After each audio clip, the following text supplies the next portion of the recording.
everyone, hope you're well, back again on the camera. So I thought I'd bring out my ES345 today. It's been a while since I used it on the channel. And I thought I'd teach you some blues today. This has been highly requested, more lessons like this. So as you heard by the intro, I'm going to be teaching one of my favourite slow blues songs, the amazing Need Your Love So Bad by the amazing Peter Green. There's quite a lot going on. This is my own interpretation of it. So again, disclaimer, not exactly how he plays it. It's just a bit of my own feeling. I've added a couple of chords in between the licks as well. And I think this is one that you're going to get a lot of use out of. So yeah, we'll cut to some close-ups in a bit and I'm going to talk you through it one bit at a time. So hope you enjoy this. Okay, so before we get started, we're in standard tuning. Nothing new to worry about there. I'm going for a cleanish sort of sound, plenty of reverb. And I'm going to be playing on my fingers for this one. We're in the key of A major. So I'll run over the scales very briefly for you. If you're not interested in the scales, the timestamps are below in the description. So just click ahead to wherever you want to go to. But for anyone who wants the scales, like I said, A major. So we've got two options. You've got the A major pentatonic. Most of you will probably know this. I'll talk you through it slowly. 5th fret on the low E string. There's our A root note. 2nd fret on the A string, we've got a B. 4th fret C sharp. Up to the D string, 2nd fret, that's our E note. 2 frets higher, we've got 4th fret on the D string, that's F sharp. And 2nd fret on the G, we've got our A octave again. So that's slowly. There you go. So that's one of the scales we're using in this song. The other scale we could use if you want to improvise over this track would be the A major scale. I'm sure you know this, but if not, this is how I play it. But again, this scale can be played anywhere on the guitar from an A root note. So you can play it here at the 12th fret on the A. This is the beauty of your scales. Once you learn a fixed shape like this, you can play it anywhere on the guitar. But anyway, just in the most basic position that most people are probably familiar with, we've got 5th fret on the low E string, there's your A root note. To 7, this is B. On the A string, we're going to have 4, 5, 7. So that was C sharp, D and E there. Up to the D string, 4, 6, 7. So the full thing again. There you go, hopefully that makes sense. If not, rewind it, watch it back again. I'm sure we'll be fine with that. So that's the two scales we use in this song. So now that's out the way, let's digest the first section. So, first lick sounds like this. Classic, you know. So I'm going to go very slowly. We're going to switch to a close-up for this bit. And yeah, I'm going to talk you through it as well as I can. So the first note, we're going to have first finger. That will be 9th fret on the G. So we've got this note. Up to the 11th fret. So that's jumping up a string now. I'm going to move my first finger up to 10 on the B. So far. And in comes the first bend. So this is going to have a lot of emotion to it. And a classic Peter Green-ism, if you can call it that. So we've got a full bend at 12. I'm using my 3rd finger. That's generally the strongest, and I can then reinforce it with my other 2 fingers just to make sure we get the pitch. A full bend, for anyone not aware, is 2 frets. So when I bend this 12th fret here, I'm trying to hit that 14 here. That's my target note. So slowly, 9 to 11 on the G, 10 to 12 on the B, and that 12 is a full bend. I'll do it slowly.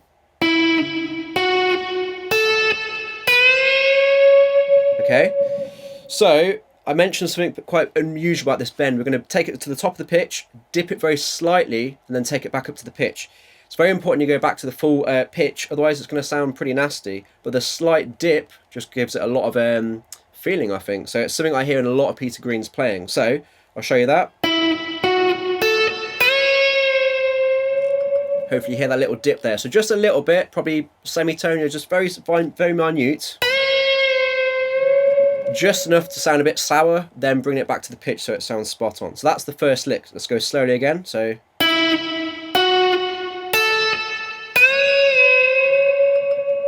again, that's a really good one for testing your ears and training your ears. So there's lick number 1. That's played over an A chord. Many of you know you can play this in the open position if you prefer. I always prefer to play my chords over the neck. So thumb over the neck at the 5th fret. I'm going to have 7 on the D, 6 on the G, and 5 on the B string. So So I'm going to try my best to flash a couple of bits of tabs up when I can to help you out with this, but I'm sure most of you are familiar with these.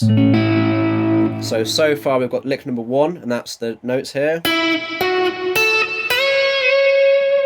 And that's played over an A major chord.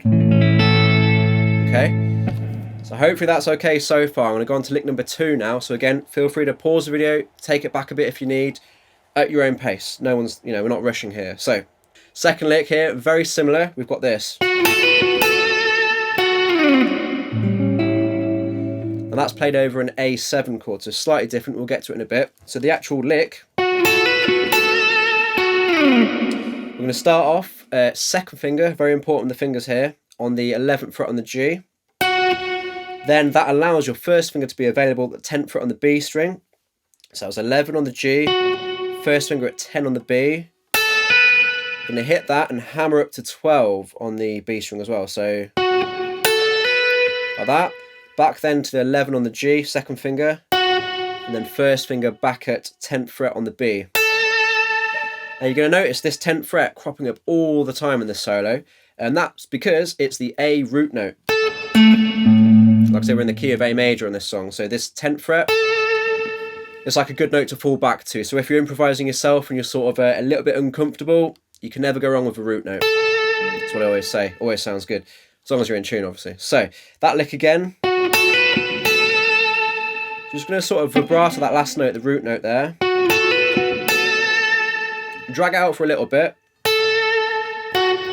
Then, as a sort of, afterthought, I'm going to hit 11 again on that G. So, second lick very slowly.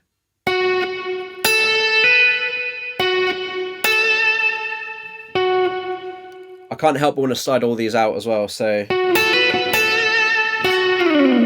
you might notice me doing that from time to time. So again, very slowly, we've got 11 on the G, starting off with the second finger. Very important, the placement of your fingers for this one. So 11th fret on the G, second finger. That allows your first finger to be at 10 on the B string. You're going to hit that, hammer to 12. Back to 11 on the G. And then we've got the root note again, 10 on the B string. I'm going to vibrato that. Just to drag the note out a bit, then back to 11 on the G. So hopefully you've got that. Like I said, that's played over an A7 chord, like this. Now again, you're welcome to do this in the open position if you're more familiar with that. For me, I just, like I said earlier, prefer the feel of the chords over the neck. It allows my hand to be in the kind of classic lead guitar position, so I don't have to sort of constantly move my wrist up and down. So for me, that's the same as before. 5th fret, thumb over the neck for the bass note on the low E string. I'm going to have my first finger at 5 on the D, second finger, 5th fret on the B, third finger in the middle like a little triangle, and that's 6th fret on the G there. So far we have, that's your A7 chord. Worth saying, if you're not familiar with that style of chord, this grip, as I call it, a chord shape, you can grip it, that works all over the neck. So I'm sure you already know your root notes, but if you don't, let's take that to the 10th fret, D, same shape, little triangle with a thumb in the bass. That's a D7 chord for you, which we'll actually hear later on in the song. But anyway, little tangent for you, that one. So if you didn't know that, these chord shapes work on any root note. So here's G, 3rd fret, G7 for example. Getting back to it, let's stick on A7. Cool, so the first two licks together, back to back, you've got this. There's the A chord, second lick. And there's the A7. So hopefully you're up to scratch with that. So into the third lick. So third lick starts like this.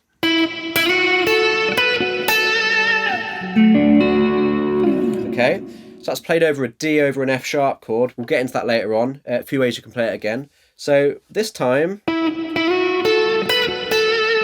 going to start second finger again on the 9th fret on the G. So that's going to be here. Hit it once, hit it a second time. Slide 2 frets higher to 11, so that'll be 9. 9 again, slide to 11. After that, first finger's going to jump up to the B string, that root note again. That's going to be first finger at the 10th fret. So slowly. Back to 12 on the B strings, third finger. And then we're going to sort of jump across to 11 on the G again, second finger. And back to 10 on the B string there, the root note. Very slowly, so 9. 9 with a slide 2 frets higher. 10 to 12. Jump back to 11 on the G. and 8, 10 on the B string, sorry. Once more for you, sorry about that. Like I said, I'm going to try my best to show some tabs up on the screen just to help you out. And that'll be lick number 3 there. So main thing to remember on that one, start with the second finger. Otherwise, it messes the whole placement up. So second finger, slide, first finger, third finger, second finger on the G, first finger again, root note. That's it. And that's played over a D over F sharp. Now again, most of you may be familiar with this version of that chord. So you're getting a lot of AC/DC tracks, a lot of acoustic, you know, sort of ballads on that. Lovely chord. So that's your typical D major shape with a thumb on the second fret of F sharp. Totally usable. Again, I just find it's a little bit out of the way, so I prefer to do a higher voicing of that, which I'll show you. Just saves my hand moving up and down the fretboard too much, basically. Call me lazy, but I just like it here. So what we're going to do, if you're familiar with your D major chord here, it's like the traditional bar chord that's normally done with these 3 fingers, but let's be honest, no one likes to actually do it that way. We are quite lazy and just use the bar like this. So that's a regular D major, and we're going to take the higher part of the chord, keep it the same. We're just going to change the bass note from D up to E up to F sharp. That's the 9th fret. Now, there's a few ways you could fret this. The most comfortable for me is the third finger on the F sharp root note. So that's third finger at the 9 on the A string. First finger flat across those remaining notes in the D major chord. So that's 7 on the D, the G, and the B. Gives you this. Lovely sounding chord. So again, you're welcome to do it down here if you prefer. Or in this position here. For me, a little bit more comfortable. So that third lick into that chord.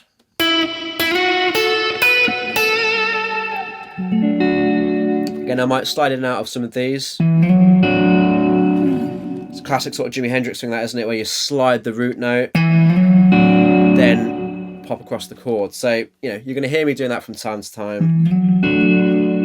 And that's your third lick. So, hopefully you're keeping up with this. We're going to dive straight into the 4th lick. Again, everything's going to be time-stamped below.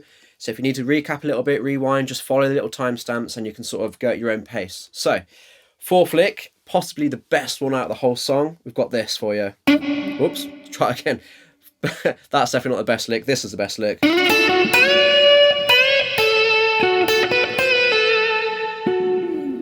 reason I call it the best lick is that bend in the middle. So iconic. You know, you can see where this guy's influenced a lot of great players down the line. You know, that overbend, it's just lovely. Takes a bit of doing though on the fingers. So I'm going to go very slowly and breaks down into 2 parts actually. So we're going to start with a sort of little introduction here based around that root note, again the 10th fret. So 11 on the G, second finger, root note, first finger, that's 10 on the B string, and then back to 11 on the G. We're basically just bouncing between the 2 strings. You've got this. So that's 11 on the G, 10 on the B, 11 on the G again. And in comes the big bends. So here we go. So we've got 12th fret on the B string. Using the third finger, like I said before, it's the strongest finger, and we're going to reinforce it with our other 2 fingers. That's the beauty of the third finger here. So it's a full and a half. A long way, especially if you've got fixed strings. Be careful with this. So there's 12th fret,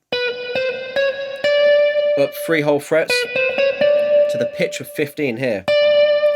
That's what you're aiming for. So it's a full and a half. It's a long way, yeah.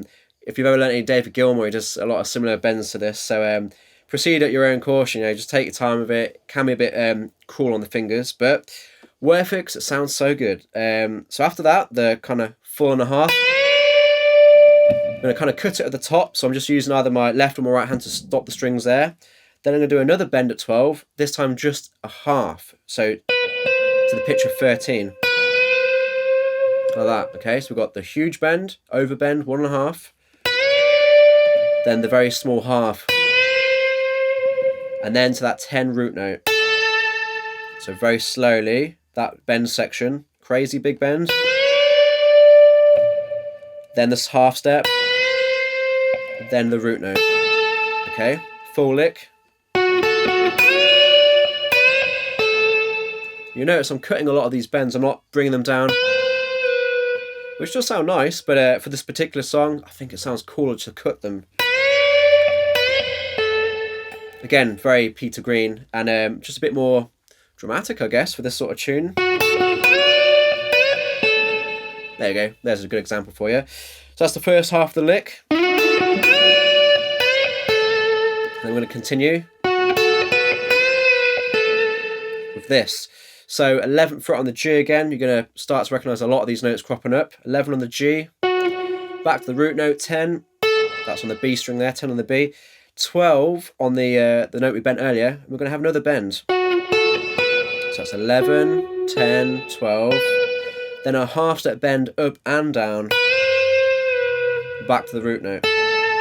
So very slowly, that's starting with the second finger again, 11 on the G, first finger 10 on the B, third finger 12 on the B, and that's a half step bend, back down to the root note.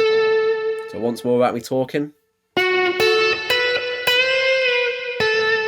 So again, make sure you've got 3 notes before the bend, 1, 2, 3, then in with the full bend and release, well, it's a half step, sorry. Nice bluesy tension there, back to that root note.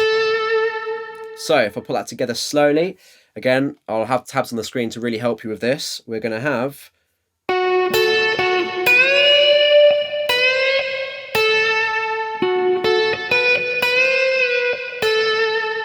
okay, quite a big lick that, it's a bit of a monster, so I'm classing that as lick 4, but I guess it's 2 put together really, so, you know, just take your time with that, rewind it if you need. I'll do it once more for you, so.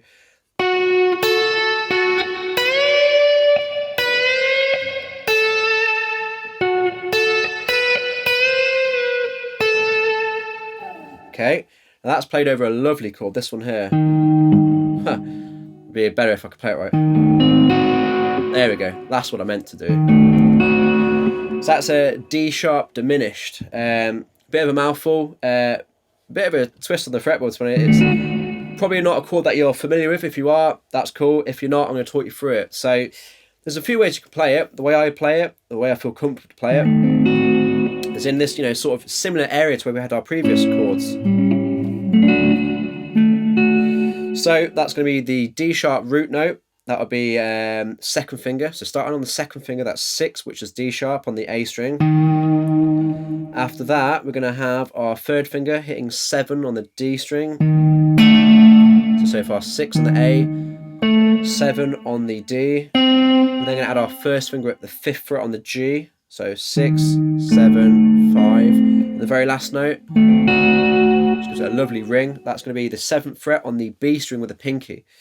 So quite a lot going on there. We've got 6 on the A with my second finger, 7 on the D, third finger, 5th fret on the G, that's the first finger, and pinky 7th fret on the B. So we got this. If you're more of a blues player and less of a jazzer, that's probably going to be a chord you're not that familiar with. It's taken me a little while to get comfortable with that, but it will become a shape that over time you'll get used to it and you'll be able to, you know, move it around. Not like that. Very cool sound. So that's the chord that follows all that crazy lick. There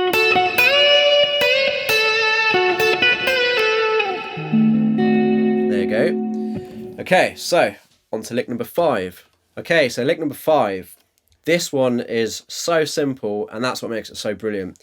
We're going to talk about the chords first of all. So the chords in the background, we're going to have an A major, rolling down to F sharp minor. Again, many ways you could play these. You could be going open A chord here if you prefer. F sharp could be a full bar chord if you want, F sharp minor that is. For me, as you probably figured out by now, I'm very lazy. Thumb over the neck feels great for me. So I'm doing that as the A shape we looked at earlier. So again, that was thumb on the A bass note, 5th fret on the low E string. I'm going to have 7, 6, 5 on the rest of the chord. So that's 7, third finger on the D string. 6, that's second finger on the G at 6. And first finger at 5th fret on the B. So hopefully you've got that, you're happy from that from earlier on. That's going to drop down to F sharp minor.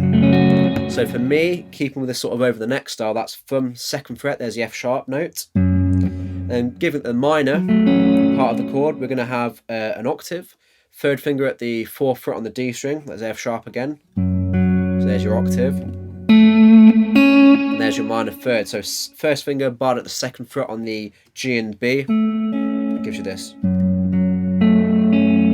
Again, if you already know this, I apologise. Just trying to show everything you need to know about this song. So, you know, just trying to cover everyone, basically. So, yeah, that's A major down to F sharp minor. Now, the reason I wanted to go over that before the licks is just so you can hear how the notes fit over the chord. So, lick number 5, this is. The first note is over the A chord. Then we're going to have another bend over the F sharp minor chord. So, again, fairly simple stuff, but just sounds magic to my ears anyway. What I love about that is we're bending a B here, 12th fret on the B string. Full tone bend. So that takes you up to the note C sharp. That is the major third in the C chord. So it's targeting that major note over the A. One of the reasons why it sounds so magic. Then a similar idea here. We're hitting 12th fret on the high E, which is an E note obviously. When you bend it up a full tone, you get F sharp, which is obviously the root note over the F sharp chord. So I just love how simple that is as a lick. But fits beautifully over the two chords. So when I play this, I try to get the bend first, then strike the chord, and then the next bend, and strike the F sharp like that. I am forever adding extra bits in. I sometimes put a couple of passing bass notes. I'll show you now. So we've got the bend. There's the A chord. I'm going to go for 2 extra notes, sort of walking up to F sharp. But we've got to get the bend before the chord comes in. So that would be A chord, open E. I use my thumb and I'm just palm muting it slightly to do this sort of effect here. And we're going to go open E. I'm going to hit an F. And that would normally take to an F sharp chord. But that's when you want to hear the bend at the top. So I'm going to go open E, 1 on the bass F, back to the bend on the E string, then fret the F sharp chord. So I'll do that slowly again because it's a lot of movement. Okay, so we've got full bend on the B string, hitting that C sharp note into the A chord, walking up E, F, 12th fret on the E string, full bend, F sharp chord. Once without me talking.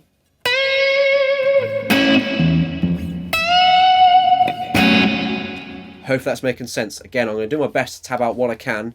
Again, everything's going to be time stamped, so do make sure you scroll back through the video. If something doesn't make sense, just take it back a little bit. You can even slow the video down if you need to. So yeah, that's section 5, which takes us on to section 6, obviously. Okay, section 6, very brief. We've just got a little couple of notes here and 2 chord changes. So we're going to be 12th fret again on the B. We're going to have a half step bend and release. So again, that's the 3rd finger. You probably get sick of me saying the 3rd finger for the bends, but it makes a lot of sense, doesn't it? So 3rd finger on the 12th fret on the B there. Half step up and down. Back to the root note. Something that's been targeted out the whole song, you know. Then back to 12 without a bend. So once more.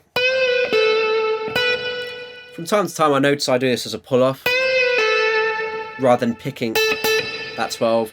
It just gives it a slightly softer feel. Again, just depending on my mood, I guess, how intense I'm playing it. Am I being a bit more gentle? Am I digging in? So sometimes you might hear a pull-off. Sometimes I'm going to physically pick it, which just gives it a bit more punch, I guess. But again, whatever feels comfortable for you. So, and that is followed straight after with a B minor chord. So again, if you're new to learning this over the next style stuff, the beauty of that F sharp chord is we can take the exact same shape, the grip, like this, and move it up to the 7th fret, which is B. Again, if you know this, I apologise, but just trying to cover everything for anyone. So, B minor, that's 7th fret on the bass note, 9 the octave on the D string with my 3rd finger. There's your B octave. Then the minor part of the chord is done with the 1st finger barring at the 7th fret on the G and the B here. You could bar it to the E string if you want, actually. Why not? Sounds great. So again, that was taking that F sharp minor shape, move it up to 7. Sometimes I might even add a couple of passing bass notes in if I'm in the mood, but for now, there's enough going on. So we've got the lick, followed by the B minor chord, down to an E major chord, or E7 if you prefer. Many ways you can play these. Again, I think for simplicity, it sounds quite nice to descend down the neck to just the standard E chord shape down here. Get a nice depth from it, especially after we've been up the high B minor here.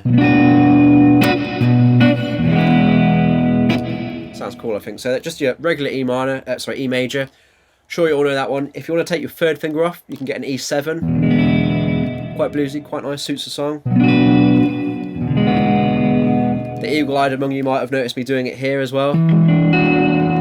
It's the same E7 shape, so that's first finger, 6th fret on the D, second finger, 7th fret on the A, there's your E root note, so, and then I'm going to have 7 above that on the G with my third finger, so that's quite a nice shape. Sometimes I relax my finger and bar it as well, quite cool. That's an E9 there, but all usable, so either B minor to E7, the open position, or B minor to E7 or even E9, right next door pretty much. So it depends what you're after, you know, the quicker fix of just going down to the regular shape, or the,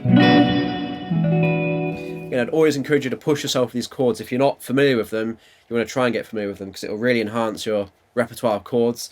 And it's just cool to play chords high up the neck. You know, we get so used to playing chords down here, for me especially, kind of almost tire of hearing certain chords down here in the open 2 frets or so. So it's always nice if you can get a nicer voicing up on the neck, I think. But anyway, that lick again, lick 6. We had the half step bend at 12 to the root note, back to 12. So very short. B minor, E, E7, E9, whatever you fancy.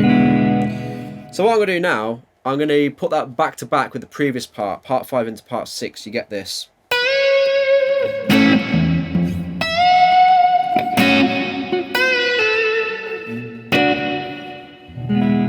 Okay, hopefully you're keeping up with that. Following that, we have this lovely last lick here. So after the E chord, we're going to have lick number 7, I guess we'd call it. Assuming I haven't lost count by now, it's number 7. So starting again on that same note, the 11 on the G, second finger, straight down to the root note, 10 on the B string, hammering to 12. Again, this is very similar to one of the licks we had earlier. I believe it was lick number 2. Some similarities here. So, in fact, I believe that's identical. We've just had a bit at the end. So again, if you can't remember it, 11 on the G, starting off with second finger, 10 the root note, first finger, hammering to 12, back down to 11 on the G, second finger, and back to the root note, first finger at 10 on the B. So that's identical to lick number 2. We're just going to add this little tag at the end. Lovely, isn't it? So 12th fret on the B string, half step bend, I'm using that third finger again, bringing it up and releasing it down again. So up, back down, back to the root note. So that full lick. Okay, and that's going to take you into an A chord. So lick number 7 once more.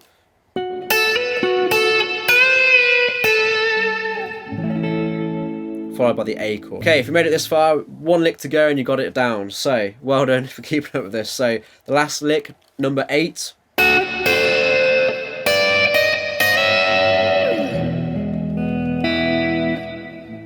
And that completes the progression. So luckily this is a fairly simple shape, and we're just going to move it up the fretboard. So we're dealing with the B and the E string now. We're going to have first finger, 5th fret on the E. That's an A note, obviously.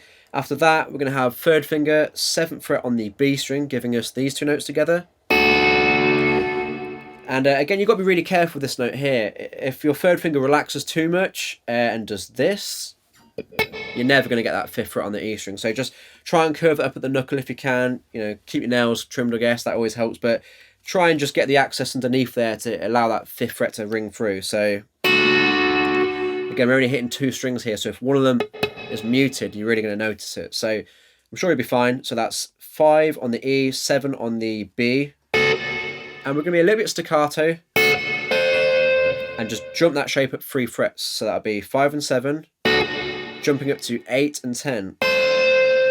So once more. And then I'm going to continue that idea 2 frets higher. So this is now first finger's at 10 on the E, third finger's at 12 on the B.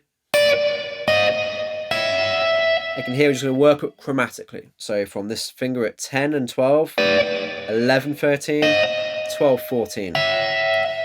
So really it's the same shape, we're just jumping it up and down the fretboard here. So what I try to do, once you get the shape down, I just focus on my first finger. So my first finger's going 5, 7, sorry, 5, 8 even, then 10, 11, 12. If I can get that in my head, the muscle memory, then my other finger's always 2 frets apart. Shouldn't be too bad. I cannot help but want to slide some of these as well, so especially that last one to finish off, it's lovely. So that would be, hit that note again, just to slide into that last position. So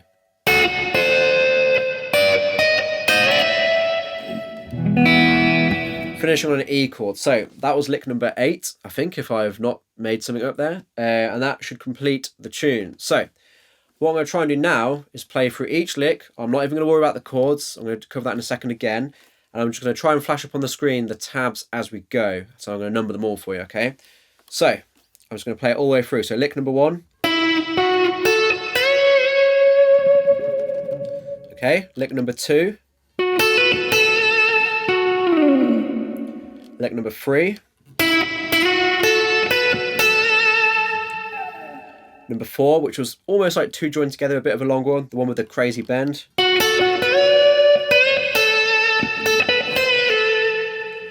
So a lot going on with that one. Sounds great though, doesn't it? Lick number 5, the very simplistic 2 full bends. Into lick number 6.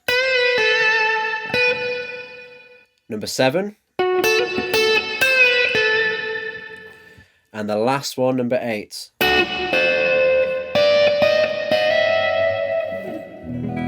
So hopefully you've kept up with that. Again, I'll do my best with the tabs. Feel free to go through the timestamps and go back over each lick. I'll number them as best as I can as well, just to help you out. So I'm going to talk you through the chords as well. And then what I'm going to do, I'm just going to play it again, the licks and the chords, so you can get a feel for it. Like I said before, the reason I like to show this song to people is it's a really good lesson in how you don't need to play a lot of notes to sound really good at guitar in the blues sort of style. You know, Peter Green was one of the best guys for this. So like that lick in the middle. Iconic. 2 notes with bending. It's going to be a good discipline for your control on the bends, but also I learned from learning a lot of Peter Green that you just keep things simple and it sounds great. A lot of people always ask how to play with more feeling, and I immediately always tell people less notes, slow them down, but make sure your bends are in tune.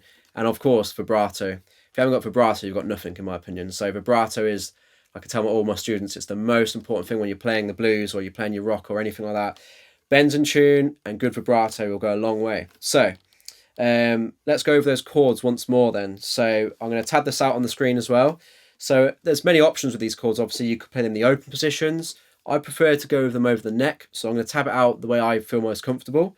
So I'm going to talk you through that as well. And I'll try and put it all together for you. So A major, A7, D over an F sharp bass note, D sharp diminished, bit of a tricky one. Great sound though. A major to F sharp minor, B minor, same shape moved up the fretboard, E or E7, back to A major. And that's the tune, I believe. So what I'll do now, we'll pop it all together. Again, you may see things like little bass notes in between, a couple of slides. Again, I do my best to annotate the stuff out on the tab, but when you kind of go for it and play it with feeling, I'm not really thinking about what I'm doing, so I'm just kind of going through the motions, I guess. But with a bit of practice, whacking it all together, hopefully you get something along the lines of this. So once more.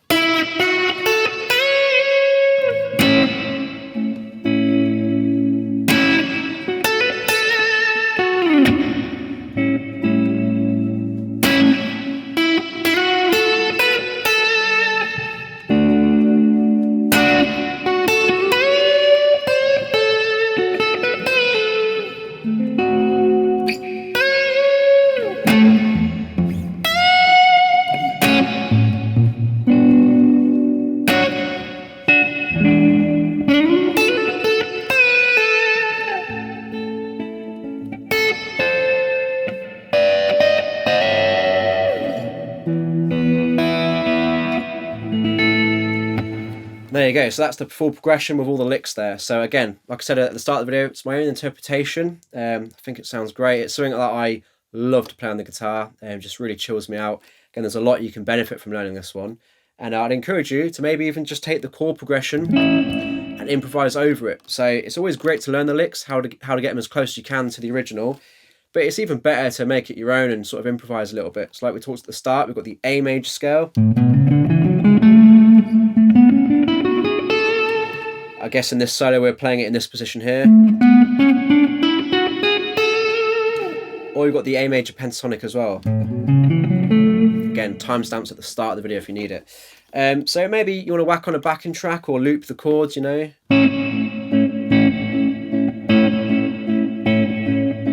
And play over it, you know.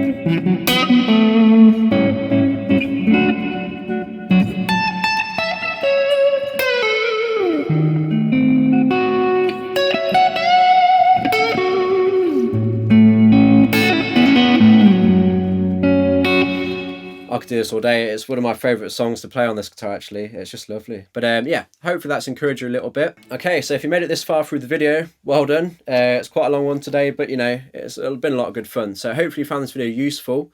It's a little bit different from how I'd normally do my videos. If you've watched my channel before, each Sunday morning you get a guitar solo video where I play the solo, perform it, and then I show the tabs on the screen. I quite enjoy doing this more in-depth video, to be fair. It's very much like what I do in my actual lessons with people. So if you found it useful, let me know in the comments. I'd love to hear from you. If you'd like me to do this again with another blues song, or any song really, if you want me to break a song apart, happy to do it.